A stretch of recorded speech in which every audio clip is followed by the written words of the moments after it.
Hello everyone, I hope you are doing well. Today we will talk about how to fix or how to solve the problem of Tubi app. You will click on settings.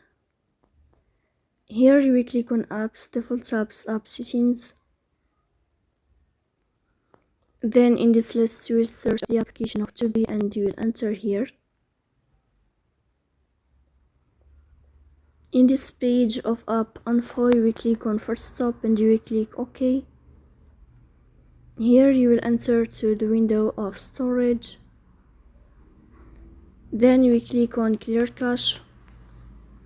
Here you will turn off your Wi-Fi and you will turn on your Wi-Fi again to fix that problem. If it's not working with you, then you will update your app on Play Store. So that's all. Don't forget to support us by like and subscribe. See you next time and thank you for your watching and your attention.